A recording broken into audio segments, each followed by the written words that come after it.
ರೇಷ್ಮೆ ರಂಗ, ರೇಷ್ಮೆ ಕೃಷಿ ತಂತ್ರಜ್ಞಾನ ಕುರಿತ ಬಾನುಲಿ ಸರಣಿ. ರೇಷ್ಮೆ ಕೃಷಿ ತರಲಿದೆ ಹೆಚ್ಚಿನ ಆರ್ಥಿಕತೆ, ಅದಕ್ಕಾಗಿ ಅಳವಡಿಸಿ ಆಧುನಿಕ ತಾಂತ್ರಿಕತೆ, ಪಾಲಿಸಿರಿ ವಿಜ್ಞಾನಿಗಳ ಮಾರ್ಗದರ್ಶನ, ಪಡೆಯುವಿರಿ ಹೆಚ್ಚಿನ ವರಮಾನ.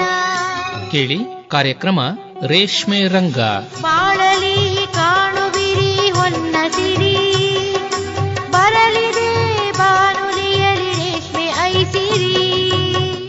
ರೈತ ಬಾಂಧವರೇ, ಇವತ್ತಿನ ರೇಷ್ಮೆ ರಂಗ ಬಾನುಲಿ ಸರಣಿಯಲ್ಲಿ ಹಿಪ್ಪು ನೇರಳೆಯಲ್ಲಿ ಪೋಷಕಾಂಶ ಕೊರತೆ ಮತ್ತು ಸರಿಪಡಿಸುವ ಕ್ರಮಗಳನ್ನು ಕುರಿತ ಸಂವಾದವಿದೆ. ಭಾಗವಹಿಸುತ್ತಾರೆ ಮೈಸೂರಿನ ಕೇಂದ್ರೀಯ ರೇಷ್ಮೆ ಸಂಶೋಧನೆ ಮತ್ತು ತರಬೇತಿ ಸಂಸ್ಥೆಯ ವಿಜ್ಞಾನಿಗಳಾದ ಡಾ ಟಿ ಗಾಯತ್ರಿ ಮತ್ತು ಡಾ ಮಂಜುಗೌಡ ಪಾಟೇಲ್.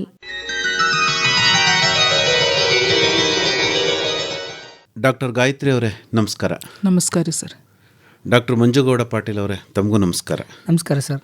ಹಿಪ್ಪುನೇರಳೆ ಬೆಳೆಯಲ್ಲಿ ಪೋಷಕಾಂಶಗಳ ಕೊರತೆ ಮತ್ತು ಅದರ ನಿರ್ವಹಣೆಗೆ ಸಂಬಂಧಪಟ್ಟಂತೆ ವಿವರವಾಗಿ ತಾವು ಮಾಹಿತಿಯನ್ನು ನೀಡಬೇಕು. ಮೊದಲಿಗೆ ತಾವೇ ಆರಂಭ ಮಾಡಿ ಡಾಕ್ಟರ್ ಗಾಯತ್ರಿ ಅವರೇ. ಎಲ್ಲವರಿಗೂ ನನ್ನ ನಮಸ್ಕಾರಗಳು. ನಾನು ಡಾಕ್ಟರ್ ಗಾಯತ್ರಿ ಟಿ, ಮೈಸೂರಿನ ಕೇಂದ್ರೀಯ ರೇಷ್ಮೆ ಸಂಶೋಧನೆ ಮತ್ತು ತರಬೇತಿ ಸಂಸ್ಥೆಯಲ್ಲಿ ವಿಜ್ಞಾನಿಯಾಗಿ ಸೇವಾ ನಿರ್ವಹಿಸುತ್ತೇನೆ. ಕಳೆದ 10 ವರ್ಷಗಳಿಂದ ನನ್ನ ಸಂಶೋಧನೆಯು ನಮ್ಮ ಹಿಪ್ಪುನೇರಳೆ ಗಿಡಗಳು ಬೆರಗಾಲ ಪೋಷಕಾಂಶಗಳ ಕೊರತೆಯಂತಹ ಏರುಪೇರುಗಳನ್ನು ಹೇಗೆ ತಡೆದುಕೊಳ್ಳುತ್ತವೆ ಮತ್ತು ಉತ್ತಮ ನಿರ್ವಹಣಾ ಪದ್ಧತಿಗಳ ಮೂಲಕ ಎಲೆಯ ಇಳುವರಿ ಹಾಗೂ ಕ್ವಾಲಿಟಿಯನ್ನು ಹೇಗೆ ಹೆಚ್ಚಿಸಬಹುದು ಎಂಬುದಾಗಿದೆ. ಈ ಹಿಪ್ಪುನೇರಳೆ ತೋಟದಲ್ಲಿ ಪೋಷಕಾಂಶಗಳ ಕೊರತೆ ಅನ್ನೋದು ಬಹುತೇಕ ಎಲ್ಲ ಸೀಸಣಲ್ಲೂ ನಮ್ಮ ರೈತರನ್ನು ಕಾಡುವ ಒಂದು ದೊಡ್ಡ ತಲೆನೋವು.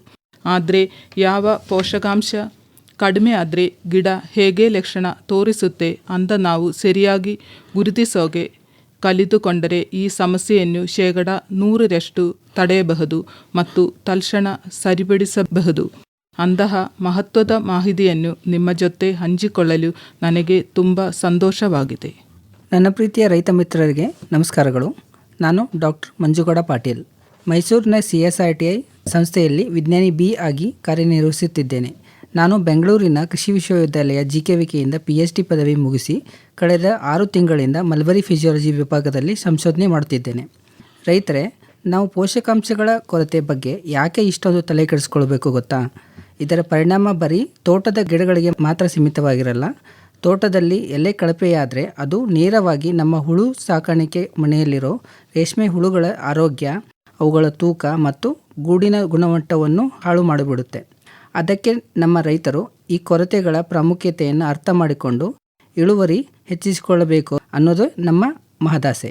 ಹಿಪ್ಪುನೇರಳೆ ಬೆಳೆಗೆ ಯಾಕೆ ಪೋಷಕಾಂಶಗಳು ಅಗತ್ಯ ಅಂತೀರಿ ಡಾಕ್ಟರ್ ಗಾಯತ್ರಿ ಅವರೇ? ನಾವೆಲ್ಲರೂ ಗಮನಿಸಬೇಕಾದ ಒಂದು ಸರಳವಾದ ನಿಜ ಸಂಗತಿ ಅಂದರೆ ರೇಷ್ಮೆ ಕೃಷಿಯಲ್ಲಿ ರೇಷ್ಮೆ ಹುಳುಗಳಿಗೆ ಇರೋ ಒಂದೇ ಒಂದು ಆಹಾರ ಅಂದರೆ ಅದು ಈ ಹಿಪ್ಪುನೇರಳೆ ಎಲೆಗಳು ಮಾತ್ರ. ಹುಳು ಮೊಟ್ಟೆಯಿಂದ ಹೊರಬಂದ ದಿನದಿಂದ ಹಿಡಿದು ಅದು ಗೂಡು ಕಟ್ಟುವರೆಗೂ ನೀವು ಪಡೆಯುವ ಪ್ರತಿಯೊಂದು ಗ್ರಾಂ ರೇಷ್ಮೆ ನೂಲು, ನಿಮ್ಮ ಕೈ ಸೇರುವ ಪ್ರತಿಯೊಂದು ರೂಪಾಯಿ ಆದಾಯ ಎಲ್ಲವೂ ನೀವು ಹುಳುಗಳಿಗೆ ಕೊಡುವ ಎಲೆಯ ಪೌಷ್ಟಿಕಾಂಶ ಗುಣಮಟ್ಟದ ಮೇಲೆ ನಿಂತಿದೆ. ಹಿಪ್ಪುನೇರಳೆ ಗಿಡ ಚೆನ್ನಾಗಿ ಬೆಳೆದು ಒಳ್ಳೆಯ ಎಲೆ ಕೊಡಬೇಕಂದ್ರೆ ಅದಕ್ಕೆ ಒಟ್ಟು 17 ತರಹದ ಅತ್ಯಗತ್ಯ ಪೋಷಕಾಂಶಗಳು ಬೇಕು. ಇದರಲ್ಲಿ ಇಂಗಾಲ, ಹೈಡ್ರೋಜನ್ ಮತ್ತು ಆಮ್ಲಜನಕ ಅನ್ನೋ 3 ಪೋಷಕಾಂಶಗಳು ಗಾಳಿ ಮತ್ತು ನೀರಿನ ಮೂಲಕ ನೈಸರ್ಗಿಕವಾಗಿಯೇ ಸಿಕ್ಕಿಬಿಡುತ್ತವೆ. ಆದರೆ ಉಳಿದ 14 ಪೋಷಕಾಂಶಗಳು ಮಾತ್ರ ಮಣ್ಣಿನಿಂದಲೇ ಸಿಕ್ಕಬೇಕು. ಯಾವಾಗ ಮಣ್ಣಿನಲ್ಲಿ ಇವುಗಳಲ್ಲಿ ಯಾವುದಾದರೂ ಒಂದು ಪೋಷಕಾಂಶದ ಕೊರತೆ ಆಗುತ್ತೋ ಆಗ ಗಿಡ ನಾರ್ಮಲ್ ಆಗಿ ಬೆಳೆಯೋದಕ್ಕೆ ಆಗಲ್ಲ. ಎಲೆಯ ಇಳುವರಿ ಮತ್ತು ಕ್ವಾಲಿಟಿ ಎರಡೂ ಕಡಿಮೆ ಆಗುತ್ತೆ. ಈ 14 ಪೋಷಕಾಂಶಗಳನ್ನು ನಾವು 3 ವಿಭಾಗಗಳಾಗಿ ವಿಂಗಡಣೆ ಮಾಡುತ್ತವೆ. ಮೊದಲನೆಯದ ಪ್ರಾಥಮಿಕ ಪೋಷಕಾಂಶಗಳು ಅಂದರೆ ಸಾರಜನಕ, ರಂಜಕ ಮತ್ತು ಪೊಟ್ಯಾಸಿಯಂ. ಇವು ಗಿಡಕ್ಕೆ ದೊಡ್ಡ ಪ್ರಮಾಣದಲ್ಲಿ ಬೇಕು.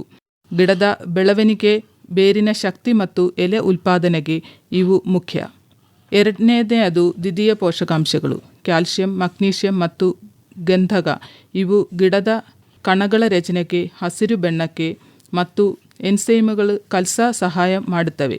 ಮೂರನೆಯದು ಲಘು ಪೋಷಕಾಂಶಗಳು ಅಂದರೆ ಕಬ್ಬಿಣ, ಸತ್ತು, ಮ್ಯಾಂಗನೀಸ್, ತಾಮ್ರ, ಬೋರಾನ್, ಮೊಲಿಬ್ಡಿನಮ್. ಇವು ಗಿಡಕ್ಕೆ ತುಂಬ ಕಡಿಮೆ ಪ್ರಮಾಣದಲ್ಲಿ ಬೇಕಾದರೂ ಗಿಡದ ಒಳಗಿನ ಜೀರ್ಣಕ್ರಿಯೆ ಅಥವಾ ಚಯಾಪಚಯ ಕ್ರಿಯೆಗೆ ಅತ್ಯಂತ ನಿರ್ಣಾಯಕ. ಇದರಲ್ಲಿ ಒಂದೇ ಒಂದು ಮೈಕ್ರೋನ್ಯೂಟ್ರಿಯೆಂಟ್ ಕಡಿಮೆ ಆದರೂ ನಿಮ್ಮ ಎಲೆಯ ಕ್ವಾಲಿಟಿ ಕಡಿಮೆ ಆಗೋದು ಗ್ಯಾರಂಟಿ. ಡಾಕ್ಟರ್ ಮಂಜುಗೌಡ್ರೆ, ಈಗ ಪೋಷಕಾಂಶಗಳ ಕೊರತೆ ಉಂಟಾದರೆ ರೇಷ್ಮೆ ಕೃಷಿಯಲ್ಲಿ ಏನು ನಷ್ಟ ಆಗುತ್ತೆ ಅಂತೀರಿ? ನಾನು ನಮ್ಮ ರೈತರ ಮುಂದೆ ಕೆಲವು ಸಂಶೋಧನೆ ಅಂಕಿಅಂಶಗಳನ್ನು ಹೇಳಲು ಬಯಸುತ್ತೇನೆ. ಯಾಕಂದರೆ ಈ ಅಂಕಿಅಂಶಗಳನ್ನು ನೋಡಿದರೆ ನಷ್ಟದ ತೀವ್ರತೆ ಎಷ್ಟು ಅಂತ ತಿಳಿಯುತ್ತೆ. ನಿಮ್ಮ ತೋಟದ ಎಲೆಯಲ್ಲಿ ಸಾರಜನಕ ಅಂದರೆ ನೈಟ್ರೋಜನ್ ಕೊರತೆ ಆದರೆ ಹುಳು ಮನೆಯಲ್ಲಿ ರೇಷ್ಮೆ ಹುಳುವಿನ ದೇಹದ ತೂಕ ಸುಮಾರು 68% ಕಮ್ಮಿ ಆಗಿಬಿಡುತ್ತೆ. ಅದೇ ಎಲೆಯಲ್ಲಿ ರಂಜಕ ಅಂದರೆ ಫಾಸ್ಫರಸ್ ಕಡಿಮೆ ಆದರೆ ನಿಮ್ಮ ರೇಷ್ಮೆ ಗೂಡಿನ ತೂಕ 46%ಕ್ಕಿಂತಲೂ ಹೆಚ್ಚು ಕುಸಿದು ಹೋಗುತ್ತೆ. ಇನ್ನು ತುಂಬ ಜನ ರೈತರು ಯಾವುದೋ ಸಣ್ಣ ವಿಷಯ ಅಂತ ಹೇಳುವಂತಹ ಕಬ್ಬಿಣದ ಕೊರತೆ ಇದೆಯಲ್ಲ, ಅದು ನಿಮ್ಮ ರೇಷ್ಮೆ ದಾರದ ಉದ್ದವನ್ನು ಬರೋಬ್ಬರಿ 97% ಕಡಿಮೆ ಮಾಡಿಬಿಡುತ್ತೆ. ಇಲ್ಲಿರೋ ಅತ್ಯಂತ ಬೇಸರದ ಸಂಗತಿ ಅಂದರೆ ರೇಷ್ಮೆ ಹುಳುಗಳು ತಮ್ಮ ಅಪೌಷ್ಟಿಕತೆ ಕಾಡ್ತಿದೆ ಅಂತ ನಮಗೆ ಯಾವುದೇ ಮುನ್ಸೂಚನೆ ನೀಡಲ್ಲ. ಅವು ಎಲೆ ತಿನ್ನುವುದನ್ನು ಕಮ್ಮಿ ಮಾಡಲ್ಲ ಅಥವಾ ರೈತರಿಗೆ ಬೇಗ ಗೊತ್ತಾಗಲ್ಲ. ಅವು ಸುಮ್ಮನೆ ನಿಧಾನವಾಗಿ ಬೆಳೆದುಕೊಳ್ಳುತ್ತವೆ. ಗೂಡು ಕಟ್ಟುವಾಗ ತೆಳ್ಳಗೆ ಹಗುರವಾಗಿ ಕಟ್ಟುತ್ತವೆ.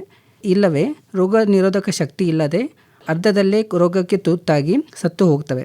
ಅದಕ್ಕೆ ನಾವು ಸದಾ ಹೇಳೋದು, ರೇಷ್ಮೆ ಕೃಷಿಯ ಯಶಸ್ಸು ನಿರ್ಧಾರ ಆಗೋದು ಬರೀ ಹುಳು ಸಾಕಾಣಿಕೆ ಕೋಣೆಯಲ್ಲ, ನಿಮ್ಮ ರಿಪ್ಪುನೇರಳೆ ತೋಟದಲ್ಲಿ. ಡಾಕ್ಟ್ರೆ, ಈ ಪೋಷಕಾಂಶಗಳ ಕೊರತೆ ಅಂತಿರಲ್ಲ, ಏನು ಹಾಗಂದ್ರೆ? ಪ್ರತಿ ಗಿಡಕ್ಕೂ ಪೋಷಕಾಂಶ ಇಷ್ಟೇ ಇರಬೇಕು ಅನ್ನೋ ನಿಖರ ಪ್ರಮಾಣ ಇರುತ್ತೆ. ಅದಕ್ಕಿಂತ ಕೆಳಗೆ ಹೋದ ತಕ್ಷಣ ಗಿಡಕ್ಕೆ ಸ್ಟ್ರೆಸ್ ಆಗುತ್ತೆ. ಮಣ್ಣಿನಲ್ಲಿ ಪೋಷಕಾಂಶಗಳು ಆ ಮಿತಿಗಿಂತ ಕಮ್ಮಿಯಾದಾಗ ಗಿಡಕ್ಕೆ ಆಹಾರ ತಯಾರು ಮಾಡುವ ಪ್ರಕ್ರಿಯೆ ಅಂದರೆ ಫೋಟೋಸಿಂಥಸಿಸ್ ಕಡಿಮೆ ಆಗುತ್ತೆ. ಪ್ರೋಟೀನ್ ತಯಾರಿಕೆ ಹಾಳಾಗುತ್ತೆ. ಜೀವಕೋಶಗಳ ವಿಭಜನೆ ನಿಂತು ಹೋಗುತ್ತೆ. ಒಳಗಡೆ ಆಗೋ ಈ ಎಲ್ಲ ಗೊಂದಲಗಳೇ ಆಮೇಲೆ ಎಲೆಗಳ ಮೇಲೆ ವಿವಿಧ ಲಕ್ಷಣಗಳಾಗಿ ಕಾಣಿಸಿಕೊಳ್ತವೆ. ಹಾಗಂತ ಗೊಬ್ಬರ ಜಾಸ್ತಿ ಹಾಕಿದರೆ ಒಳ್ಳೆಯದಾ ಅಂದರೆ ಅದೂ ಅಲ್ಲ. ಅತಿಯಾಗಿ ಹಾಕಿದರೆ ಅದು ವಿಷವಾಗಿ ಗಿಡದ ಬೆಳವಣಿಗೆ ಹಾಳಾಗುತ್ತೆ. ಹಾಗಾದರೆ ನಮ್ಮ ಒಳ್ಳೆಯ ತೋಟ ಇದ್ದಕ್ಕಿದ್ದಂತೆ ಹೇಗೆ ಪೋಷಕಾಂಶ ಕಳೆದುಕೊಳ್ಳೋಕ್ಕೆ ಅನ್ನೋದು, ಅದಕ್ಕೆ 6 ಕಾರಣಗಳಿರ್ತವೆ. ಒಂದನೆಯದು ಮಣ್ಣು ಸವಕಳಿಯಾಗುವುದು. ಮಣ್ಣು ಮೊದಲಿನಿಂದಲೂ ಸರಿಯಾಗಿ ಇಲ್ಲದಿರಬಹುದು ಅಥವಾ ವರ್ಷಪೂರ್ತಿ ಪದೇ ಪದೇ ಎಲೆ ಕೊಯ್ಲು ಮಾಡಿ ಅದಕ್ಕೆ ತಕ್ಕಂತೆ ಕೊಟ್ಟಿಗೆ ಗೊಬ್ಬರ ಅಥವಾ ರಸಗೊಬ್ಬರ ಹಾಕಿ ಮಣ್ಣನ್ನು ಮರುಪೂರಣೆ ಮಾಡದೇ ಇರೋದರಿಂದ ಮಣ್ಣಿನ ಪೋಷಕಾಂಶಗಳು ಕಡಿಮೆಯಾಗಿರಬಹುದು. ಹಿಪ್ಪುನೇರಳೆ ಅನ್ನೋದು ವರ್ಷಕ್ಕೆ ಹಲವು ಬಾರಿ ಕಟಾವು ಮಾಡುವ ಬಹುವಾರ್ಷಿಕ ಬೆಳೆ. ಪ್ರತಿ ಬಾರಿ ಎಲೆ ಕತ್ತರಿಸಿದಾಗಲೂ ಮಣ್ಣಿನ ಪೋಷಕಾಂಶ ಹೊರಗೆ ಹೋಗುತ್ತೆ. ಅದನ್ನು ವಾಪಸ್ ಹಾಕದಿದ್ದರೆ ಮಣ್ಣು ಫಲವತ್ತತೆಯಾಗಿರುವುದಿಲ್ಲ. ಎರಡನೇದಾಗಿ ಮಣ್ಣಿನ pH ಏರುಪೇರಾಗೋದು. ಇದು ಅತ್ಯಂತ ಪವರ್ಫುಲ್ ಅಂಶ. ಮಣ್ಣಿನ pH 6ರಿಂದ 7 ಒಳಗಿದ್ದರೆ ಮಾತ್ರ ಎಲ್ಲ ಪೋಷಕಾಂಶಗಳು ಕರಗಿ ಬೇರುಗಳಿಗೆ ಸಿಗುತ್ತವೆ. ಅದೇ pH ಜಾಸ್ತಿಯಾಗಿ ಚೌಳು ಅಥವಾ ಕ್ಷಾರೀಯ ಮಣ್ಣಾದರೆ ಮಣ್ಣಿನಲ್ಲಿ ಕಬ್ಬಿಣ, ಸತು ಮತ್ತು ಮ್ಯಾಂಗನೀಸ್ ಎಷ್ಟೇ ಇದ್ದರೂ ಅವು ಲಾಕ್ ಆಗಿಬಿಡುತ್ತವೆ, ಗಿಡಕ್ಕೆ ಸಿಗಲ್ಲ. ತುಂಬ ಜನ ರೈತರು ಗೊಬ್ಬರ ಸರಿಯಾಗಿ ಹಾಕ್ತಾರೆ, ಆದರೆ ಮಣ್ಣಿನ pH ತಪ್ಪಿರೋದ್ರಿಂದ ಗಿಡಕ್ಕೆ ಕೊರತೆ ಕಾಣಿಸಿಕೊಳ್ಳುತ್ತೆ. ಇನ್ನು ಮೂರನೇದಾಗಿ ತೋಟದಲ್ಲಿ ನೀರು ನಿಲ್ಲುವುದು. ಮುಂಗಾರು ಮಳೆಯಲ್ಲಿ ತೋಟದಲ್ಲಿ ನೀರು ನಿಂತು ಬಿಟ್ಟರೆ ಬೇರುಗಳಿಗೆ ಆಮ್ಲಜನಕ ಸಿಗೋದಿಲ್ಲ. ಉಸಿರುಗಟ್ಟಿದ ಬೇರುಗಳು ಮಣ್ಣಿನಿಂದ ಯಾವ ಪೋಷಕಾಂಶವನ್ನು ಹೀರಲು ಆಗಲ್ಲ. ಈ ಟೈಮ್ನಲ್ಲಿ ಎಲೆ ಹಳದಿಯಾಗಿರೋದ್ರನ್ನ ನೋಡಿ ರೈತರು ನೈಟ್ರೋಜನ್ ಕಮ್ಮಿ ಇದೆ ಅಂತ ಅಂದುಕೊಳ್ತಾರೆ. ಆದರೆ ನಿಜವಾದ ಪ್ರಾಬ್ಲಮ್ ಇರೋದು ಬೇರುಗಳ ಉಸಿರಾಡಲು ಆಗದೇ ಇರೋದ್ರಿಂದ. ಇನ್ನು 4ನೇ ವಿಷಯಕ್ಕೆ ಬಂದರೆ ತೇವಾಂಶದ ಕೊರತೆ. ಪೋಷಕಾಂಶಗಳು ಬೇರಿನೊಳಗೆ ಹೋಗಬೇಕಾದ್ರೆ ಅವು ಮಣ್ಣಿನ ನೀರಿನಲ್ಲಿ ಕರಗಬೇಕು. ಮಣ್ಣು ಪೂರ್ತಿ ಒಣಗಿ ಹೋದರೆ ಪೋಷಕಾಂಶಗಳು ಚಲಿಸಲು ಆಗಲ್ಲ. ಬೇಸಿಗೆಯಲ್ಲಿ ಕಾಣೋ ಕೊರತೆಗಳು ಗೊಬ್ಬರ ಕಡಿಮೆಯಾಗೋದ್ರಿಂದ ಅಲ್ಲ, ಆ ಗೊಬ್ಬರವನ್ನು ಬೇರಿಗೆ ಸಾಗಿಸಲು ನೀರಿಲ್ಲದ್ದಕ್ಕೆ. ಇನ್ನು 5ನೇ ವಿಷಯಕ್ಕೆ ಕೀಟ ಮತ್ತು ರೋಗಗಳ ಬಾಧೆ. ನೆಮೆಟೋಡ್ಗಳು, ಗೆದ್ದಲು ಮತ್ತು ಬೇರು ಕೊಳೆತ ರೋಗ ಬಂದರೆ ಬೇರಿನ ಶರೀರ ಕ್ರಿಯೆ ಪೂರ್ತಿ ತೊಂದರೆಯಾಗುತ್ತೆ. ಮಣ್ಣು ಎಷ್ಟೇ ಚೆನ್ನಾಗಿದ್ದರೂ ಗಿಡಕ್ಕೆ ನೀರು ಮತ್ತು ಆಹಾರ ಸಿಗಲ್ಲ. ಇನ್ನು 6ನೇ ವಿಷಯಕ್ಕೆ ಬಂದರೆ ಕಡಿಮೆ ಸಾವಯವ ಇಂಗಾಲ. ಮಣ್ಣಿನ ಸಾವಯವ ಇಂಗಾಲ 0.5ಕ್ಕಿಂತ ಕಮ್ಮಿ ಇದ್ದರೆ ಮಣ್ಣಿನ ರಚನೆ ಹಾಳಾಗುತ್ತೆ ಮತ್ತು ನೀರು ಹಿಡಿಯೋ ಶಕ್ತಿ ಇರೋದಿಲ್ಲ. ಒಳ್ಳೆಯ ಬ್ಯಾಕ್ಟೀರಿಯಾಗಳು ಬದುಕಲ್ಲ. ಇಂಥ ಮಣ್ಣಿಗೆ ನೀವು ಎಷ್ಟೇ ದುಬಾರಿ ಗೊಬ್ಬರ ಹಾಕಿದರೂ ಸಹ ಅದು ಮಣ್ಣಿನಲ್ಲಿ ನಿಲ್ಲದೆ ತೊಳೆದು ಹೋಗುತ್ತೆ, ಇಲ್ಲವೇ ಲಾಕ್ ಆಗಿಬಿಡುತ್ತೆ. ಕೇಳುಗರೆ, ಜುಲೈ 30 ಗುರುವಾರ ಸಂಜೆ 6:50 ಕೃಷಿ ರಂಗದ ಹಣ್ಣು ಹೊನ್ನು ಬಾನುಲಿ ಸರಣಿಯಲ್ಲಿ ಬಯಲು ಸೀಮೆಯಲ್ಲಿ ಅಡಿಕೆ ಅವಕಾಶಗಳು ಹಾಗೂ ಸವಾಲುಗಳನ್ನು ಕುರಿತ ನೇರ ಫೋನ್ ಇನ್ ಕಾರ್ಯಕ್ರಮ. ಭಾಗವಹಿಸುತ್ತಾರೆ ಕೃಷಿ ತಜ್ಞರಾದ ಡಾಕ್ಟರ್ ಎಂ ನಾಗನಗೌಡ. ಸಂಪರ್ಕ ಸಂಖ್ಯೆಗಳು 25122582 ಹಾಗೂ 25150889. ಮೈಸೂರಿನ ಎಸ್ಟಿಡಿ ಕೋಡ್ 0821. ಮರೆಯದಿರಿ, ಜುಲೈ 30 ಗುರುವಾರ ಸಂಜೆ 6:50 ಕೃಷಿ ರಂಗದ ಹಣ್ಣು ಹೊನ್ನು ಬಾನುಲಿ ಸರಣಿಯಲ್ಲಿ ನೇರ ಫೋನ್ ಇನ್ ಕಾರ್ಯಕ್ರಮ. ನಮ್ಮ ಒಳ್ಳೆ ತೋಟದಲ್ಲಿ ಇದ್ದಕ್ಕಿದ್ದಂತೆಯೇ ಈ ತರಹ ಸತ್ವಗಳ ಕೊರತೆ ಕಾಣಿಸ್ಕೊಳ್ಳೋದಕ್ಕೆ ಮುಖ್ಯ ಕಾರಣ ಏನು ಅಂತೀರಿ ಡಾಕ್ಟರ್ ಗಾಯತ್ರಿ ಅವರೇ?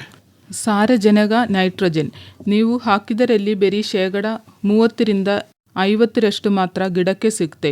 ಬಾಕಿ 50-70% ಸಾರಜನಕವು ಮಳೆ ನೀರಿನಲ್ಲಿ ಕೊಚ್ಚಿ ಹೋಗುತ್ತೆ ಮತ್ತು ಗ್ಯಾಸ್ ಆಗಿ ಗಾಳಿಯಲ್ಲಿ ಹಾರಿ ಹೋಗುತ್ತೆ. ರಂಜಕ, ಫಾಸ್ಫರಸ್ ಹಾಕಿದರಲ್ಲಿ ಬರೀ 15-20% ಮಾತ್ರ ಗಿಡಕ್ಕೆ ಸಿಕ್ಕುತ್ತೆ. ಉಳಿದದೆಲ್ಲ ಮಣ್ಣಿನಲ್ಲಿರೋ ಕ್ಯಾಲ್ಶಿಯಂ ಅಥವಾ ಐರನ್ ಜೊತೆ ರಿಯಾಕ್ಟ್ ಆಗಿ ಕರಗದ ಕಲ್ಲಿನ ಥರ ಫಿಕ್ಸ್ ಆಗಿಬಿಡುತ್ತೆ. ಪೊಟ್ಯಾಸಿಯಮ್ ಇದು ಸ್ವಲ್ಪ ಪರವಾಗಿಲ್ಲ, 70-80% ಸಿಗುತ್ತೆ. ಲಘು ಪೋಷಕಾಂಶಗಳು ಇದರಲ್ಲಿ ಬರೀ 1-2% ಮಾತ್ರ ಗಿಡಕ್ಕೆ ಸಿಗುತ್ತೆ. ಹಾಕಿದ ತಕ್ಷಣ ಮಣ್ಣು ಇದನ್ನು ಬಿಗಿಯಾಗಿ ಲಾಕ್ ಮಾಡಿ ಬಿಡುತ್ತೆ. ಅದಕ್ಕೆ ರೈತರೇ ಲಘು ಪೋಷಕಾಂಶಗಳನ್ನು ಮಣ್ಣಿಗೆ ಹಾಕುವ ಬದಲು ಫೋಲಿಯಾರ್ ಸ್ಪ್ರೇ ಅಂದರೆ ಎಲೆಗಳ ಮೇಲೆ ಸಿಂಪಡಣೆ ಮಾಡೋದು 100% ಪ್ರಮಾಣ ಇರುತ್ತೆ. ಮಣ್ಣಿನ ಲಾಕಿಂಗ್ ಸಮಸ್ಯೆಯನ್ನು ಕಡಿಮೆ ಮಾಡಿ ಪೋಷಕಾಂಶಗಳನ್ನು ನೇರವಾಗಿ ಎಲೆಯ ರಂಧ್ರಗಳ ಮೂಲಕ ಗಿಡದ ಒಳಗಡೆ ತಲುಪಿಸಬಹುದು. ಈಗ ತಮ್ಮ ತೋಟದಲ್ಲಿ ಯಾವ ಪೋಷಕಾಂಶದ ಕೊರತೆಯಿಂದ ಎಲೆಗಳು ಹಳದಿ ಆಗ್ತಿದೆ ಅಥವಾ ಹಾಳಾಗ್ತಿದೆ ಎಂಬುದನ್ನು ಕಣ್ಣಿನಿಂದ ನೋಡಿ ಸುಲಭವಾಗಿ ಗುರುತಿಸೋದು ಹೇಗೆ ಅಂತೀರಿ ಡಾಕ್ಟರ್ ಗಾಯತ್ರಿ ಅವರೇ? ಪ್ರತಿಯೊಬ್ಬ ರೈತರನ್ನು ಕಲಿಯಬೇಕಾದ ಅತ್ಯಂತ ಮುಖ್ಯವಾದ ವಿಷಯ ಅಂದರೆ ಗಿಡ ತನ್ನ ಎಲೆಗಳ ಮೂಲಕ ನಮಗೆ ಏನು ಹೇಳಿದರೆ ಅನ್ನೋ ಭಾಷೆಯನ್ನು ತಿಳಿದುಕೊಳ್ಳೋದು. ಪ್ರತಿ ಪೋಷಕಾಂಶದ ಕೊರತೆಯು ಎಲೆಯ ಮೇಲೆ ಒಂದೊಂದು ವಿಶಿಷ್ಟವಾದ ಗುರುತು ಇರುತ್ತವೆ. ಅದನ್ನು ಸುಲಭವಾಗಿ ಅರ್ಥ ಮಾಡಿಕೊಳ್ಳಲು ಒಂದು ಸಿಂಪಲ್ ಸೈಂಟಿಫಿಕ್ ಸೂತ್ರ ಅಂದರೆ ಗಿಡದ ಒಳಗಡೆ ಫ್ರೀಯಾಗಿ ಓಡಾಡುವ ಪೋಷಕಾಂಶಗಳಿಗೆ ಮೊಬೈಲ್ ನ್ಯೂಟ್ರಿಯೆಂಟ್ಸ್ ಅಂತೀವಿ.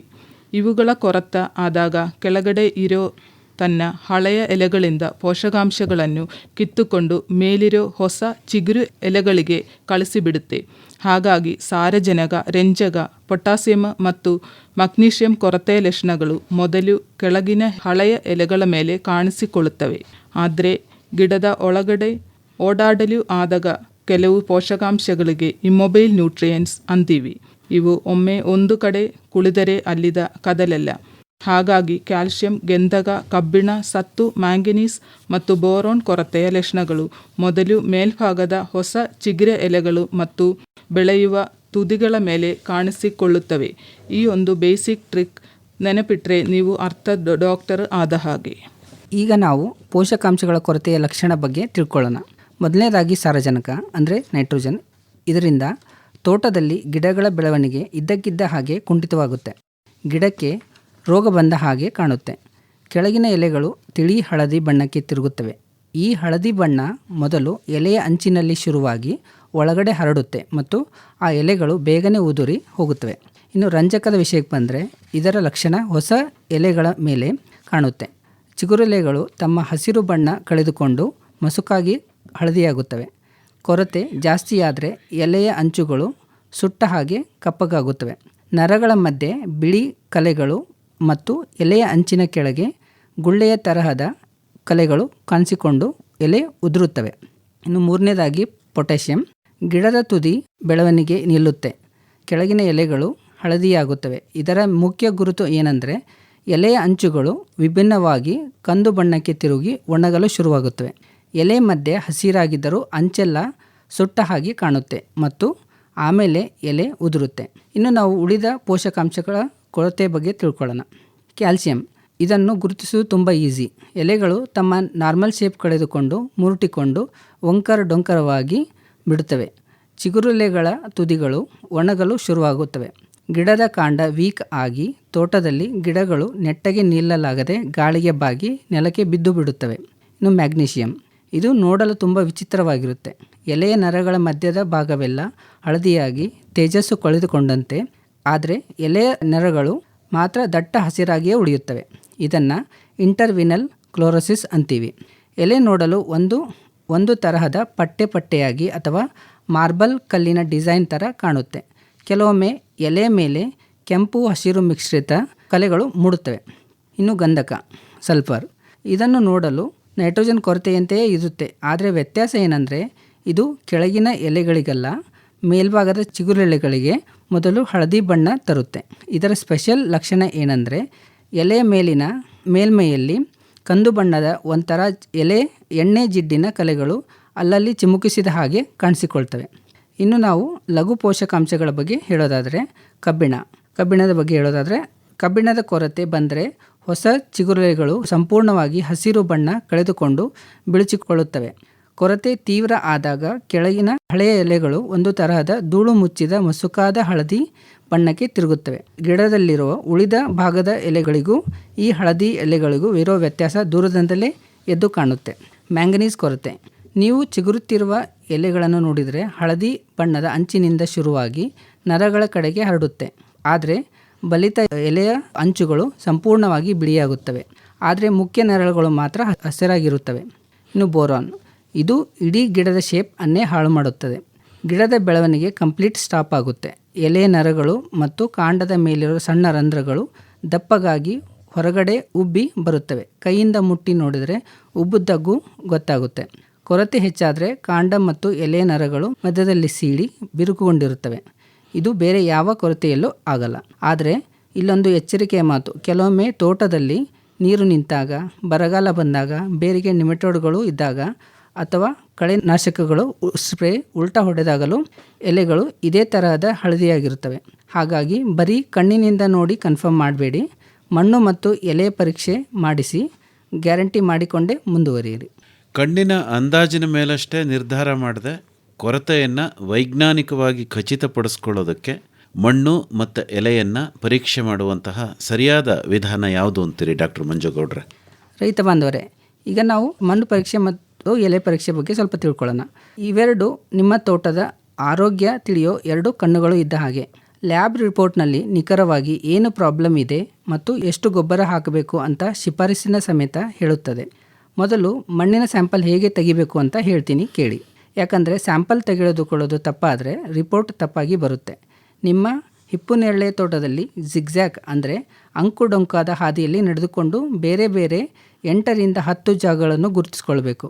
ಅಲ್ಲಿ ಮೇಲ್ಮಣ್ಣನ್ನು ಸ್ವಲ್ಪ ತೆಗೆದು 15ರಿಂದ 20 ಸೆಂಟಿಮೀಟರ್ ಆಳದವರೆಗೆ ಅಂದರೆ ಗಿಡದ ಬೇರುಗಳ ಇರೋ ಜಾಗದಲ್ಲಿ ಗುಂಡಿ ತೆಗೆದು 1 ಹಿಡಿ ಮಣ್ಣನ್ನು ಸಂಗ್ರಹಿಸಿ ಈ ಎಲ್ಲ 10 ಕಡೆಯ ಮಣ್ಣನ್ನು ಒಂದು ಕ್ಲೀನ್ ಬಕೆಟ್ನಲ್ಲಿ ಹಾಕಿ ಚೆನ್ನಾಗಿ ಮಿಕ್ಸ್ ಮಾಡಬೇಕು. ಅದರಲ್ಲಿ ಅರ್ಧ kg ಅಂದರೆ 500 ಗ್ರಾಮ್ನಷ್ಟು ಮಣ್ಣನ್ನು ಮಾತ್ರ ಆರಿಸಿಕೊಳ್ಳಿ. ಇದನ್ನು ನೆರಳಿನಲ್ಲಿ ಒಣಗಿಸಬೇಕು. ಡೈರೆಕ್ಟ್ ಆಗಿ ಬಿಸಿಲಿನಲ್ಲಿ ಒಣಗಿಸಿದರೆ ಮಣ್ಣಿನ ರಾಸಾಯನಿಕ ಗುಣ ಬದಲಾಗಿಬಿಡುತ್ತೆ. ಆಮೇಲೆ ಒಂದು ಕ್ಲೀನ್ ಕವರ್ನಲ್ಲಿ ಹಾಕಿ ನಿಮ್ಮ ಹೆಸರು, ಊರು, ಸರ್ವೆ ನಂಬರ್ ಬರೆದು ಮೈಸೂರಿನ CSRTI ಲ್ಯಾಬ್ಗೆ ಕೊಡಬೇಕಾಗುತ್ತೆ.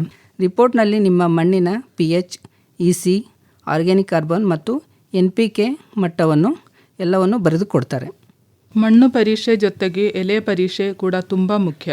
ಮಣ್ಣು ಪರೀಕ್ಷೆ ಮಣ್ಣಿನಲ್ಲಿ ಏನಿದೆ ಅಂತ ಹೇಳಿದರೆ, ಎಲೆ ಪರೀಕ್ಷೆ ಗಿಡವು ಮಣ್ಣಿನಿಂದ ಏನೆಂದು ನಿಜವಾಗಿ ಹೀರಲು ಯಶಸ್ವಿಯಾದಿಗೆ ಅಂತ ಹೇಳುತ್ತೆ. ಈ ಕೊರತೆಯ ನಿವಾರಣೆ ಕ್ರಮಗಳು ಯಾವ ರೀತಿ ಮತ್ತು ಪೋಷಣನ್ನು ಯಾವ ರೀತಿ ಬಳಕೆ ಮಾಡಬೇಕಾಗತ್ತೆ ಅನ್ನೋದಕ್ಕೆ ಸಂಬಂಧಪಟ್ಟಂತೆ, ಒಂದು ವೇಳೆ ತೋಟದಲ್ಲಿ ಕೊರತೆ ಇರೋದೇ ಖಚಿತ ಆದರೆ ಅದನ್ನು ತಕ್ಷಣ ಸರಿಪಡಿಸೋದಕ್ಕೆ ನೀವು ಶಿಫಾರಸು ಮಾಡುವಂತಹ ರಾಸಾಯನಿಕ ಪ್ರಮಾಣಗಳು ಯಾವುದು ಮತ್ತು ನಿಮ್ಮ ಸಂಸ್ಥೆನೇ ಅಭಿವೃದ್ಧಿಪಡಿಸಿರುವಂತಹ ಪೋಷಣ್ ದ್ರಾವಣವನ್ನು ಬಳಸುವಂತಹ ನಿಖರವಾದ ವಿಧಾನಗಳು ಯಾವುದು ಅಂತ ಹೇಳ್ತೀರಿ? ನಾವು ಇನ್ನೊಂದು ವಿಷಯ ಸ್ಯಾಂಪಲ್ ಕಲೆಕ್ಟ್ ಮಾಡೋ ಬಗ್ಗೆ ಹೇಳ್ತೀನಿ. ಲೇಟೇಸ್ಟ್ ತೋಟದಲ್ಲಿ ಚಿಗುರಿನಿಂದ ಕೆಳಗೆ 6ರಿಂದ 10 ಎಲೆಗಳನ್ನು ಕಿತ್ಕೊಳ್ಬೇಕಾಗತ್ತೆ. ಚಾಕಿ ತೋಟಗಳಲ್ಲಾದರೆ ಚಿಗುರಿನಿಂದ 3ರಿಂದ 5 ಎಲೆಗಳನ್ನು ಆರಿಸ್ಕೊಳ್ಬೇಕು. ಯಾವಾಗಲೂ ರೋಗ ಮತ್ತು ಕೀಟ ಇಲ್ಲದ ಕ್ಲೀನ್ ಎಲೆಗಳನ್ನೇ ಆರಿಸಬೇಕು. ಧೂಳಿದ್ದರೆ ಸ್ವಲ್ಪ ನೀರಿನಲ್ಲಿ ತೊಳೆದು ನೆರಳಿನಲ್ಲಿ ಪೂರ್ತಿ ಒಣಗಿಸಿ ಪೇಪರ್ ಬ್ಯಾಗ್ನಲ್ಲಿ ಪ್ಯಾಕ್ ಮಾಡಿ ಮೈಸೂರಿನ CSRTI ಲ್ಯಾಬ್ಗೆ ಕಳಿಸ್ಬೇಕಾಗುತ್ತೆ. ಇದರ ಚಾರ್ಜ್ ತುಂಬ ಕಡಿಮೆ. ಮೇಜರ್ ನ್ಯೂಟ್ರಿಯೆಂಟ್ ಟೆಸ್ಟ್ ಬರೀ 150 ರೂಪಾಯಿ, ಮೈಕ್ರೋನ್ಯೂಟ್ರಿಯೆಂಟ್ ಟೆಸ್ಟ್ಗೆ 250 ರೂಪಾಯಿ. ಎರಡೂ ಸೇರಿ ಕಂಪ್ಲೀಟ್ ಪ್ಯಾಕೇಜ್ ಬೇಕಂದರೆ ಬರೀ 500 ರೂಪಾಯಿ ಅಷ್ಟೇ. ಈ 500 ರೂಪಾಯಿ ಟೆಸ್ಟ್ ನಿಮ್ಮ ಸಾವಿರಾರು ರೂಪಾಯಿಯ ತಪ್ಪು ಗೊಬ್ಬರದ ಖರ್ಚನ್ನು ಉಳಿಸುತ್ತೆ ಮತ್ತು ಬೆಳೆ ಕೈಕೊಡೋದನ್ನು ಮೊದಲೇ ತಲುಪಿಸುತ್ತೆ. ಇನ್ನು ನಾವು ಪೋಷಕಾಂಶ ಕೊರತೆಯನ್ನು ಸರಿಪಡಿಸುವ ವಿಧಾನ ಬಗ್ಗೆ ತಿಳ್ಕೊಳ್ಳೋಣ. ರೈತ ಬಂದರೆ ನಮ್ಮ ತೋಟದಲ್ಲಿ ಪೋಷಕಾಂಶಗಳ ಕೊರತೆ ಇರೋದು ಖಚಿತವಾದ ತಕ್ಷಣ ನಾವು ತಡ ಮಾಡದೆ ಸೂಕ್ತ ಕ್ರಮ ಕೈಗೊಳ್ಳಬೇಕು. ಅದನ್ನು ಸರಿಪಡಿಸಲು ನಮ್ಮ ಸಂಶೋಧನೆಯ ಆಧಾರಗಳ ಮೇಲೆ ನಾವು ಶಿಫಾರಸು ಮಾಡುವ ಪ್ರಮುಖ ವಿಧಾನಗಳು ಹೀಗೆ. ಮೊದಲನೇದಾಗಿ, ತೋಟದಲ್ಲಿ ಸಾರಜನಕದ ಕೊರತೆ ಕಂಡುಬಂದರೆ ವರ್ಷಕ್ಕೆ ಪ್ರತಿ ಹೆಕ್ಟರ್ಗೆ 350 kg ನೈಟ್ರೋಜನ್ ಅನ್ನು 5 ಸಮಾನ ಕಂತುಗಳಲ್ಲಿ, ಅಂದರೆ ಗಿಡ ಸವರಿದ ಸುಮಾರು 20ನೇ ದಿನಕ್ಕೆ ಮಣ್ಣಿಗೆ ಹಾಕಬೇಕಾಗುತ್ತೆ. ಇನ್ನು ರಂಜಕದ ಕೊರತೆಯನ್ನು ನೀಗಿಸಲು ವರ್ಷಕ್ಕೆ ಪ್ರತಿ ಹೆಕ್ಟರ್ಗೆ 140 kg ರಂಜಕವನ್ನು 5 ಸಮಾನ ಕಂತುಗಳಲ್ಲಿ ನೇರವಾಗಿ ಗಿಡದ ಬೇರಿನ ವಲಯಕ್ಕೆ ತಲುಪುವಂತೆ ಹಾಕಬೇಕು. ಅದೇ ರೀತಿ ಪೊಟ್ಯಾಷಿಯಂ ಕೊರತೆ ತಡೆಯಲು ಸಹ ವರ್ಷಕ್ಕೆ ಪ್ರತಿ ಹೆಕ್ಟರ್ಗೆ 140 kg ಪೊಟ್ಯಾಷಿಯಂ ಅನ್ನು 5 ಸಮಾನ ಕಂತುಗಳಲ್ಲಿ ವಿಂಗಡಿಸಿ ಮಣ್ಣಿಗೆ ಸೇರಿಸಬೇಕು. ಒಂದು ವೇಳೆ ತೋಟದಲ್ಲಿ ಜಿಂಕ್ ಕೊರತೆ ಕಾಣಿಸಿಕೊಂಡರೆ ಗಿಡ ಸವರಿದ 20ರಿಂದ 25ನೇ ದಿನಗಳ ನಂತರ 0.2% ಜಿಂಕ್ ಸಲ್ಫೇಟ್ ದ್ರಾವಣವನ್ನು ಪ್ರತಿ ಹೆಕ್ಟರ್ಗೆ 4.4 kgಯಂತೆ ಎಲೆಗಳ ಮೇಲೆ ಸಿಂಪಡಿಸಬೇಕು. ಹಾಗೆಯೇ ಕಬ್ಬಿಣದ ಕೊರತೆ ನಿವಾರಣೆಗಾಗಿ 0.5% ಫೆರಸ್ ಸಲ್ಫೇಟ್, ಅಂದರೆ 1 ಲೀಟರ್ ನೀರಿಗೆ 5 ಗ್ರಾಂನಂತೆ ಮಿಶ್ರಣ ಮಾಡಿ ಎಲೆಗಳ ಮೇಲೆ ನೇರವಾಗಿ ಸ್ಪ್ರೇ ಮಾಡಬೇಕು. ಕೊನೆಯದಾಗಿ, ಮಣ್ಣಿನಲ್ಲಿ ಮ್ಯಾಂಗನೀಸ್ ಕೊರತೆ ಇದ್ದರೆ ಪ್ರತಿ ಹೆಕ್ಟರ್ಗೆ 5ರಿಂದ 10 kg ಮ್ಯಾಂಗನೀಸ್ ಸಲ್ಫೇಟ್ ಅನ್ನು ಕೊಟ್ಟಿಗೆ ಗೊಬ್ಬರ ಅಥವಾ ಕೆರೆ ಹೂಳಿನ ಜೊತೆಗೆ ಚೆನ್ನಾಗಿ ಮಿಶ್ರಣ ಮಾಡಿ ಗಿಡಗಳ ಸಾಲುಗಳ ಮಧ್ಯೆ ಮಣ್ಣಿಗೆ ಸೇರಿಸಬೇಕು. ಕೇಳುಗರೆ, ಜುಲೈ 30 ಗುರುವಾರ ಸಂಜೆ 6:50 ಕೃಷಿ ರಂಗದ ಹಣ್ಣು ಹೊನ್ನು ಬಾನುಲಿ ಸರಣಿಯಲ್ಲಿ ಬಯಲು ಸೀಮೆಯಲ್ಲಿ ಅಡಿಕೆ ಅವಕಾಶಗಳು ಹಾಗೂ ಸವಾಲುಗಳನ್ನು ಕುರಿತ ನೇರ ಫೋನ್ ಇನ್ ಕಾರ್ಯಕ್ರಮ. ಭಾಗವಹಿಸುತ್ತಾರೆ ಕೃಷಿ ತಜ್ಞರಾದ ಡಾಕ್ಟರ್ ಎಂ ನಾಗನಗೌಡ. ಸಂಪರ್ಕ ಸಂಖ್ಯೆಗಳು 25125882 ಹಾಗೂ 25150889, ಮೈಸೂರಿನ STD ಕೋಡ್ 0821. ಮರೆಯದಿರಿ, ಜುಲೈ 30 ಗುರುವಾರ ಸಂಜೆ 6:50 ಕೃಷಿ ರಂಗದ ಹಣ್ಣು ಹೊನ್ನು ಬಾನುಲಿ ಸರಣಿಯಲ್ಲಿ ನೇರ ಫೋನ್ ಇನ್ ಕಾರ್ಯಕ್ರಮ.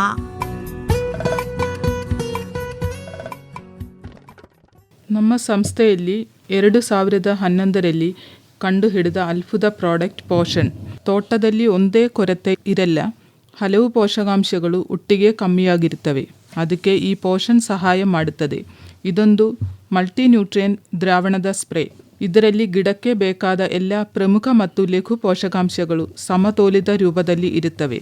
ಇದನ್ನು ಎಲೆಯ ಮೇಲೆ ಸ್ಪ್ರೇ ಮಾಡಿದಾಗ ಪೋಷಕಾಂಶಗಳು ಮಣ್ಣಿಗೆ ಹೋಗದೆ ನೇರವಾಗಿ ಎಲೆಯ ಮೂಲಕ ಗಿಡದ ಒಳಗೆ ಸೇರುತ್ತವೆ. ಮಣ್ಣಿನ ಹೈ pH ಪ್ರಾಬ್ಲಮ್ ಇದ್ದಾಗ ಅಥವಾ ನೀರು ನಿಂದಾಗ ಬೇರುಗಳು ಪೋಷಕಾಂಶಗಳು ಹೀರಿಕೊಳ್ಳಲು ಅಸಾಧ್ಯವಾಗುತ್ತೆ. ಆವಾಗ ಪೋಷಣ್ ಸ್ಪ್ರೇ ಮಾಡಿದರೆ ಗಿಡಕ್ಕೆ ಡೈರೆಕ್ಟ್ ಆಗಿ ಎಲ್ಲ ಪೋಷಕಾಂಶಗಳು ಸಿಗುತ್ತೆ. ನಾರ್ಮಲ್ ತೋಟದಲ್ಲಿ ಇದು ಎಲೆ ಇಳುವರಿಯನ್ನು 20% ಹೆಚ್ಚಿಸುತ್ತೆ. ಅದೇ ಕೊರತೆ ಇರೋ ತೋಟಗಳಲ್ಲಾದರೆ 30% ಇಳುವರಿ ನಷ್ಟವನ್ನು ತಡೆಯುತ್ತೆ. ಇದರ ವೆಚ್ಚ ಪ್ರಯೋಜನದ ರೇಷಿಯೋ 1:7. ಅಂದರೆ ನೀವು 1 ರೂಪಾಯಿ ಖರ್ಚು ಮಾಡಿದರೆ ಎಲೆ ಕ್ವಾಲಿಟಿಯಲ್ಲಿ ನಿಮಗೆ 7 ರೂಪಾಯಿ ವಾಪಸ್ ಸಿಗುತ್ತೆ. ಒಂದು ಫುಲ್ ಏಕರ್ಗೆ 1 ಲೀಟರ್ ಪೋಷಣ್ 140 ಲೀಟರಲ್ಲಿ ಮಿಶ್ರಣ ಮಾಡಿ ಹಾಕಬೇಕು. ಪೋಷಣ್ 1 ಲೀಟರ್ ಬಾಟಲಿ ಬೆಲೆ ಬರೀ 150 ರೂಪಾಯಿ ಅಷ್ಟೇ. ರೈತರೇ, ಇಲ್ಲಿ ಗಮನಿಸಬೇಕಾದ ಇನ್ನೊಂದು ವಿಷಯ ತಿಳ್ಕೊಳ್ಬೇಕು. ಇದನ್ನು ಬಳಸೋ ನಿಖರ ವಿಧಾನ ಹೇಗೆ ಅಂತ ಹೇಳ್ತೀನಿ. 1 ಲೀಟರ್ ನೀರಿಗೆ 7 ಮಿಲಿಲೀಟರ್ ಪೋಷಣ್ ಮಿಕ್ಸ್ ಮಾಡಬೇಕು. ಒಂದು ಫುಲ್ ಎಕರೆಗೆ 140 ಲೀಟರ್ ನೀರಿಗೆ 1 ಲೀಟರ್ ಪೋಷಣ್ ಹಾಕಿ ಸ್ಪ್ರೇ ಮಾಡ್ಬೋದು. ಗಿಡ ಸವರಿದ 25ರಿಂದ 30ನೇ ದಿನದವರೆಗೂ ಸ್ಪ್ರೇ ಮಾಡ್ಬೋದು. ಆವಾಗ ಚಿಗುರು ಮತ್ತು ಎಲೆಗಳು ಈ ಪೋಷಕಾಂಶವನ್ನು ಹೀರಿಕೊಳ್ಳಲು ಸಿದ್ಧವಾಗಿರುತ್ತವೆ. ಯಾವಾಗಲೂ ಬೆಳಗ್ಗೆ 8ರಿಂದ 11 ಗಂಟೆಯ ಒಳಗೆ ಸ್ಪ್ರೇ ಮಾಡಬೇಕು. ಮಧ್ಯಾಹ್ನದ ಬಿಸಿಲಿನಲ್ಲಾದರೆ ದ್ರಾವಣ ಬೇಗ ಆವಿಯಾಗಿ ಗಿಡಕ್ಕೆ ಸಿಗೋದಿಲ್ಲ. ನೆನಪಿಡಬೇಕಾದ 2 ಮುಖ್ಯ ನಿಯಮಗಳು. ಸ್ಪ್ರೇ ಮಾಡಿದ 6 ಗಂಟೆಗಳೊಳಗೆ ಮಳೆ ಬಂದರೆ ಪೋಷಣೆ ತೊಳೆದು ಹೋಗುತ್ತೆ. ಅದಕ್ಕೆ ಮಳೆ ಕಡಿಮೆ ಆದಮೇಲೆ ಇನ್ನೊಂದು ಸಾರಿ ಸ್ಪ್ರೇ ಮಾಡಬೇಕು. ಎರಡನೇದು, ಸ್ಪ್ರೇ ಮಾಡಿದ ನಂತರ ಕನಿಷ್ಠ 48 ಗಂಟೆಗಳ ಕಾಲ ಎಲೆ ಕೊಯ್ಲು ಮಾಡಬಾರದು. 48 ಗಂಟೆಗಳ ಕಾಲ ಮುಗಿದ ಮೇಲೆ ಆ ಎಲೆಯನ್ನು ಹುಳುಗಳಿಗೆ ಆರಾಮವಾಗಿ ತಿನ್ನಿಸ್ಬೋದು. ಹುಳುಗಳಿಗೆ ಇದು 100% ಸೇಫ್ ಆಗಿರುತ್ತೆ. ಕೊರತೆ ಬರುವವರೆಗೂ ಕಾಯಬೇಡಿ. ಪ್ರತಿ ಕ್ರಾಪ್ ಸೈಕಲ್ನಲ್ಲೂ ಇದನ್ನು ಬಳಸಬೇಕು. ಸಮಗ್ರ ಪೋಷಕಾಂಶ ನಿರ್ವಹಣೆ, ಇಂಟಿಗ್ರೇಟೆಡ್ ನ್ಯೂಟ್ರಿಯೆಂಟ್ ಮ್ಯಾನೇಜ್ಮೆಂಟ್ ಏನು ಹಾಗಂದರೆ ಡಾಕ್ಟರ್ ಗಾಯತ್ರಿ ಅವರೇ? ಇನ್ನೊಂದು ಮುಖ್ಯ ವಿಷಯ ಸಮಗ್ರ ಪೋಷಕಾಂಶ ನಿರ್ವಹಣೆ ಅಥವಾ ಇಂಟಿಗ್ರೇಟೆಡ್ ನ್ಯೂಟ್ರಿಯೆಂಟ್ ಮ್ಯಾನೇಜ್ಮೆಂಟ್. ಇದರಲ್ಲಿ ಕೊಟ್ಟಿಗೆ ಗೊಬ್ಬರ, ಜೈವಿಕ ಗೊಬ್ಬರ ಮತ್ತು ರಾಸಾಯನಿಕ ಗೊಬ್ಬರಗಳನ್ನು ಮಿಕ್ಸ್ ಮಾಡಿ ಮಣ್ಣಿನ ಫಲವತ್ತತೆಯನ್ನು ಕಾಪಾಡೋ ಅಲ್ಫುದ ಪದ್ಧತಿ. ಸಾವಯವ ಗೊಬ್ಬರ, ವರ್ಷಕ್ಕೆ 1 ಏಕರ್ಗೆ 10 ಮೆಟ್ರಿಕ್ ಟನ್ ಚೆನ್ನಾಗಿ ಮಾಡಿದ ಕೊಟ್ಟಿಗೆ ಗೊಬ್ಬರವನ್ನು 2 ಕಂದಗಳಲ್ಲಿ ಹಾಕಬೇಕು. ಇದು ಬರೀ NPK ಕೊಡಲ್ಲ, ಮಣ್ಣಿನ ಸೂಕ್ಷ್ಮ ಜೀವಿಗಳಿಗೆ ಜೀವ ತುಂಬುತ್ತದೆ ಮತ್ತು ನೀರು ಹಿಡಿಯೋ ಶಕ್ತಿ ಹೆಚ್ಚಿಸುತ್ತೆ. ಹಸಿರು ಗೊಬ್ಬರ, ಮುಂಗಾರು ಮಳೆ ಶುರುವಾಗದಿಂದೆ ಸಾಲುಗಳ ಮಧ್ಯೆ ಸಣಬು, ಡಯಾಂಚ, ಅಲಸಂದೆ ಅಥವಾ ಹುರುಳಿ ಬಿತ್ತನೆ ಮಾಡಿ 40 ರಿಂದ 45 ದಿನ ಬೆಳೆಯಲು ಬಿಟ್ಟು ಹೂ ಬರುವ ಮುನ್ನ ಮಣ್ಣಿನಲ್ಲಿ ಉಳುಮೆ ಮಾಡಿ ಸೇರಿಸಿ ಬಿಡಬೇಕು. ಇವುಗಳ ಬೇರುಗಳು ಗಾಳಿಯಲ್ಲಿರೋ ಸಾರಜನಕವನ್ನು ಉಚಿತವಾಗಿ ಮಣ್ಣಿನಲ್ಲಿ ಹಿಡಿದಿಟ್ಟುಕೊಳ್ಳುತ್ತವೆ. ಇದು ಏಕರ್ಗೆ ಸುಮಾರು 100 ರಿಂದ 200 kg ಯೂರಿಯಾ ಗೊಬ್ಬರಕ್ಕೆ ಸಮ. ಬೇವಿನ ಹಿಂಡಿ, ವರ್ಷಕ್ಕೆ ಏಕರ್ಗೆ 200 kg ಬೇವಿನ ಹಿಂಡಿ ಹಾಕಿ. ಇದು ನೈಟ್ರೋಜನ್ ವೇಸ್ಟ್ ಆಗದಂತೆ ನಿಧಾನವಾಗಿ ಗಿಡಕ್ಕೆ ಸಿಗುವಂತೆ ಮಾಡುತ್ತೆ ಮತ್ತು ಬೇರಿನ ಜಂತು ಹುಳುಗಳನ್ನು ಕಂಟ್ರೋಲ್ ಮಾಡುತ್ತೆ. ಇದರ ಜೊತೆಗೆ ಜೈವಿಕ ಗೊಬ್ಬರಗಳಾದ ಸೆರಿ ಅಜೋ ಮತ್ತು ಸೆರಿ ಫಾಸ್ ಬಳಸಬೇಕು. ಸೆರಿ ಅಜೋ ಅನ್ನೋದು ಗಾಳಿಯಲ್ಲಿರುವ ನೈಟ್ರೋಜನ್ ಫಿಕ್ಸ್ ಮಾಡುತ್ತೆ. ವರ್ಷಕ್ಕೆ ಎಕರೆಗೆ 8 kgಯಂತೆ 5 ಕಂತುಗಳಲ್ಲಿ ಹಾಕಬೇಕು. ಇನ್ನು ಸೆರಿಫಾಸ್ ಮಣ್ಣಿನಲ್ಲಿ ಕರಗದೆ ಲಾಕ್ ಆಗಿರೋ ರಂಜಕವನ್ನು ಕರಗಿಸುತ್ತೆ. ವರ್ಷಕ್ಕೆ ಎಕರೆಗೆ 2 kgಯಂತೆ 5 ಕಂತುಗಳಲ್ಲಿ ಕೊಡಬೇಕು. ಇವುಗಳನ್ನು ಕೊಟ್ಟಿಗೆ ಗೊಬ್ಬರದ ಜೊತೆ ಮಿಕ್ಸ್ ಮಾಡಿ ಬೇರಿನ ಹತ್ತಿರ ಮಣ್ಣಿನಲ್ಲಿ ಹಾಕಿ ತಕ್ಷಣ ನೀರು ಕೊಡಬೇಕು. ನೆನಪಿಡಿ, ಜೈವಿಕ ಗೊಬ್ಬರ ಮತ್ತು ರಾಸಾಯನಿಕ ಗೊಬ್ಬರ ಒಟ್ಟಿಗೆ ಕಲಿಸಬೇಡಿ. ಇವೆರಡರ ನಡುವೆ ಕನಿಷ್ಠ 15 ದಿನಗಳ ಗ್ಯಾಪ್ ಇರಲೇಬೇಕು. ಇನ್ನು ರಾಸಾಯನಿಕ ಗೊಬ್ಬರವನ್ನು ತೋಟಕ್ಕೆ ವರ್ಷಕ್ಕೆ ಪ್ರತಿ ಹೆಕ್ಟರ್ಗೆ 350, 140, 140 kg ಅನುಪಾತದಲ್ಲಿ 5 ಸಮಾನ ಕಂತುಗಳಲ್ಲಿ ಗಿಡ ಸವರಿದ 22ನೇ ದಿನಕ್ಕೆ ತೇವಾಂಶ ಇರೋ ಮಣ್ಣಿಗೆ ನೀರು ಕೊಡಬೇಕು. ಯಾವಾಗ ನಿಮ್ಮ ಮಣ್ಣಿನ ಆರ್ಗ್ಯಾನಿಕ್ ಕಾರ್ಬನ್ 0.65ಕ್ಕಿಂತ ಹೆಚ್ಚಾಗುತ್ತೋ ಆವಾಗ ನಿಮ್ಮ ರಾಸಾಯನಿಕ ಗೊಬ್ಬರದ ಬಳಕೆಯನ್ನು 50% ಕಡಿಮೆ ಮಾಡ್ಬೋದು. ಈ ಇಡೀ ಪ್ಯಾಕೇಜ್ ಜೊತೆ 25 ರಿಂದ 30ನೇ ದಿನಕ್ಕೆ ಪೋಷಣ್ ಸ್ಪ್ರೇ ಮಾಡಿದರೆ ನಿಮ್ಮ integrated nutrient management plan complete ಆಗುತ್ತೆ. ನೀವೇ ಡಾಕ್ಟರ್ ಸಾಯಿಲ್ ಅಂತ ಹೇಳಿ ಅಭಿವೃದ್ಧಿ ಮಾಡಿದ್ದೀರಿ. ಇದರ ಬಗ್ಗೆ ಒಂಚೂರು ಹೇಳ್ಬೋದಾ ಡಾಕ್ಟರ್ ಮಂಜುಗೌಡ ಪಾಟೀಲ್ ಅವರೇ? ಖಂಡಿತ ಸರ್. ಇದೊಂದು ಸಾವಯವ ದ್ರವ ಬಯೋಸ್ಟಿಮ್ಯುಲೆಂಟ್. ಇದು ಡೈರೆಕ್ಟ್ ಆಗಿ ಗಿಡಕ್ಕೆ ಆಹಾರ ಕೊಡಲ್ಲ, ಬದಲಾಗಿ ಮಣ್ಣಿನ ಜೈವಿಕ ಪರಿಸರವನ್ನು ಇಂಪ್ರೂವ್ ಮಾಡುತ್ತೆ. ಸೂಕ್ಷ್ಮ ಜೀವಿಗಳ ಚಟುವಟಿಕೆ ಚುರುಕುಗೊಳಿಸಿ ಮಣ್ಣಿನಲ್ಲಿ ಕರಗದೆ ಉಳಿದಿರೋ ಪೋಷಕಾಂಶಗಳನ್ನು ಗಿಡದ ಬೇರುಗಳು ಹೀರಿಕೊಳ್ಳುವಂತೆ ಮಾಡುತ್ತೆ. 1 ಎಕರೆ ಹಿಪ್ಪು ನೇರಳೆ ತೋಟಕ್ಕೆ ಬಳಸುವ ವಿಧಾನ: ಮೊದಲನೇ ಬೆಳೆಗೆ ಎಕರೆಗೆ 25 ಲೀಟರ್ ಕೊಡಬೇಕಾಗುತ್ತೆ. 2 ಮತ್ತು 3ನೇ ಬೆಳೆಗೆ ಪ್ರತಿ ಲೀಟರ್ಗೆ 10 ಲೀಟರ್ ಕೊಡಬೇಕು. ಇನ್ನು 4ನೇ ಬೆಳೆಯಿಂದ ಪ್ರತಿ ಬೆಳೆಗೆ 5 ಲೀಟರ್ ಕೊಡಬೇಕು. ಇದನ್ನು ಡ್ರಿಪ್ ಮೂಲಕ ಅಥವಾ ನೀರಾವರಿ ನೀರಿನ ಜೊತೆ ಆರಾಮವಾಗಿ ಬಿಡಬಹುದು. ಈಗಾಗಲೇ ಇಂಟಿಗ್ರೇಟೆಡ್ ನ್ಯೂಟ್ರಿಯೆಂಟ್ ಮ್ಯಾನೇಜ್ಮೆಂಟ್ ಫಾಲೋ ಮಾಡ್ತಿರೋ ರೈತರಿಗೆ ಇದು ಒಂದು ಅತ್ಯುತ್ತಮವಾದ ಪೂರಕ ಸಪೋರ್ಟ್ ಆಗಿರುತ್ತೆ. ಕೆಲವು ಸಾರಿ ಡಾಕ್ಟರ್ ಮಂಜುಗೌಡ್ರೆ, ಶಿಫಾರಸು ಮಾಡಿರುವಂತಹ ಪೂರ್ತಿ ಗೊಬ್ಬರ ಹಾಕಿದ್ರು ಎಲೆ ಹಳದಿ ಆಗುತ್ತಲ್ಲ, ಯಾಕೆ? ತುಂಬ ಜನ ರೈತರು ಕೇಳೋ ಅತ್ಯಂತ ಮುಖ್ಯ ಪ್ರಶ್ನೆ ಇದು. ನಾವು ಮೊದಲೇ ಹೇಳಿದ ಹಾಗೆ ನೀವು ಹಾಕೋ ನೈಟ್ರೋಜನ್ ಗೊಬ್ಬರದಲ್ಲಿ ಗಿಡಕ್ಕೆ ಸಿಗೋದು ಬರೀ 30 ರಿಂದ 50% ಮಾತ್ರ. ಬಾಕಿಯದೆಲ್ಲ ವೇಸ್ಟ್ ಆಗುತ್ತೆ. ಇದು ಬಿಟ್ಟು ಮಣ್ಣಿನ pH ಸರಿ ಇಲ್ಲದಿದ್ದಾಗ ನೀವು ಎಷ್ಟೇ ಗೊಬ್ಬರ ಹಾಕಿದರೂ ಅದು ಗಿಡಕ್ಕೆ ಸಿಗದ ಹಾಗೆ ಲಾಕ್ ಆಗಿಬಿಡುತ್ತೆ. ಇನ್ನೊಂದು ಮುಖ್ಯ ವಿಷಯ ಏನಂದರೆ, ನೀವು ತೋಟಕ್ಕೆ ಅತಿಯಾದ ರಂಜಕ ಅಂದರೆ ಫಾಸ್ಫರಸ್ ಹಾಕ್ತಾ ಬಂದರೆ ಆ ರಂಜಕವು ಗಿಡಕ್ಕೆ ಜಿಂಕ್ ಮತ್ತು ಕಬ್ಬಿಣವನ್ನು ಹೀರದಂತೆ ಬ್ಲಾಕ್ ಮಾಡಿಬಿಡುತ್ತೆ. ಇನ್ನು ತೋಟದಲ್ಲಿ ಸ್ವಲ್ಪ ಹೊತ್ತು ನೀರು ನಿಂತರೂ ಸಹ ಸಾರಜನಕ ಸಿಗುವುದಿಲ್ಲ. ಮಣ್ಣಿನಲ್ಲಿ ಆರ್ಗ್ಯಾನಿಕ್ ಕಾರ್ಬನ್ ಇಲ್ಲದಿದ್ದರೆ ಮಣ್ಣಿಗೆ ಪೋಷಕಾಂಶಗಳನ್ನು ಹಿಡಿದಿಟ್ಟುಕೊಳ್ಳುವ ಶಕ್ತಿಯೇ ಇರಲ್ಲ. ಅದಕ್ಕೆ ಬರೀ ಕೆಮಿಕಲ್ ಗೊಬ್ಬರವನ್ನು ಒಂದನ್ನೇ ಹಾಕದೆ ಮಣ್ಣಿನ pH, ತೇವಾಂಶ, ಸಾವಯವ ಇಂಗಾಲ ಎಲ್ಲವನ್ನು ಸರಿಯಾಗಿ ಪರೀಕ್ಷೆ ಮಾಡಿಸಿ. ಇದೇ ಕಾರಣಕ್ಕೆ ಕೊಟ್ಟಿಗೆ ಗೊಬ್ಬರ, ಜೈವಿಕ ಗೊಬ್ಬರ ಮತ್ತು ಪೋಷಣ್ ಸ್ಪ್ರೇ ಒಳಗೊಂಡ ಇಂಟಿಗ್ರೇಟೆಡ್ ನ್ಯೂಟ್ರಿಯೆಂಟ್ ಮ್ಯಾನೇಜ್ಮೆಂಟ್ ಪದ್ಧತಿಯನ್ನು ಬರೀ ರಾಸಾಯನಿಕ ಗೊಬ್ಬರ ಹಾಕೋದಕ್ಕಿಂತ ನಿರಂತರವಾಗಿ ಸೂಪರ್ ರಿಸಲ್ಟ್ ಕೊಡುತ್ತೆ. INMನ ಪ್ರತಿಯೊಂದು ಭಾಗವು ಮಣ್ಣಿನ ಒಂದೊಂದು ಸಮಸ್ಯೆಯನ್ನು ಸರಿ ಮಾಡಿ ನೀವು ಹಾಕಿದ ಗೊಬ್ಬರ ಪೂರ್ತಿಯಾಗಿ ಗಿಡಕ್ಕೆ ತಲುಪುವಂತೆ ಗ್ಯಾರಂಟಿ ಕೊಡುತ್ತವೆ. ಕೊನೆಯದಾಗಿ ನಮ್ಮ ರೇಷ್ಮೆ ಬೆಳೆಗಾರರು ವಿಶೇಷವಾಗಿ ಈ ಸಮಗ್ರ ಪೋಷಕಾಂಶ ನಿರ್ವಹಣೆಗೆ ಸಂಬಂಧಪಟ್ಟಂತೆ ಮತ್ತು ಪೋಷಕಾಂಶಗಳ ಕೊರತೆ ಮತ್ತು ಅದರ ನಿರ್ವಹಣೆಗೆ ಸಂಬಂಧಪಟ್ಟಂತೆ ನೆನಪಿಟ್ಕೋಬೇಕಾದಂತಹ ಪ್ರಮುಖವಾದ ಸಂದೇಶಗಳು ಏನೇನು ಡಾಕ್ಟರ್ ಗಾಯತ್ರಿ ಅವರೇ? ಪ್ರಿಯ ರೈತ ಮಿತ್ರರೇ, ನಿಮ್ಮ ತೋಟದ ಹಿಪ್ಪುನೇರಳೆ ಗಿಡಗಳು ತಮಗೆ ಪೋಷಕಾಂಶಗಳ ಕೊರತೆ ಆದಾಗ ಎಲೆಗಳ ಬಣ್ಣ, ಆಕಾರ, ಚಿಗುರಿನ ವೇಗ ಮತ್ತು ಕಾಂಡದ ಬಿರುಗುಳದ ಮೂಲಕ ನಿಮ್ಮ ಜೊತೆ ಮಾತನಾಡುತ್ತಿವೆ. ಸಾರಜನಕ, ರಂಜಕ, ಪೊಟ್ಯಾಸಿಯಂ, ಕಬ್ಬಿಣ, ಸತ್ತು, ಮ್ಯಾಂಗನೀಸ್, ಬೋರಾನ್ ಕೊರತೆ ಲಕ್ಷಣಗಳೇ ನಿಮ್ಮ ತೋಟ ಸಹಾಯಕ್ಕಾಗಿ ಕೇಳೋ ಭಾಷೆ. ಖುಷಿಯ ವಿಷಯ ಏನೆಂದರೆ ಈ ಕೊರತೆಗಳನ್ನು ಅತ್ಯಂತ ಬೇಗ ಮತ್ತು ಸುಲಭವಾಗಿ ಸರಿಪಡಿಸಬಹುದು. ಲಕ್ಷಣಗಳನ್ನು ಬೇಗ ಗುರುತಿಸಿ ಸೂಕ್ತ ಮಣ್ಣಿನ ಗೊಬ್ಬರ, ಫೋಲಿಯಾರ್ ಸ್ಪ್ರೇ ಅಥವಾ ಪೋಷಣ್ ಕೊಟ್ಟರೆ ನಿಮ್ಮ ತೋಟ ಬರೀ ಒಂದೇ ಬೆಳೆಯ ಅವಧಿಯಲ್ಲಿ ಫುಲ್ ರಿಕವರಿ ಆಗಿ ದಟ್ಟ ಹಸಿರಾಗುತ್ತೆ.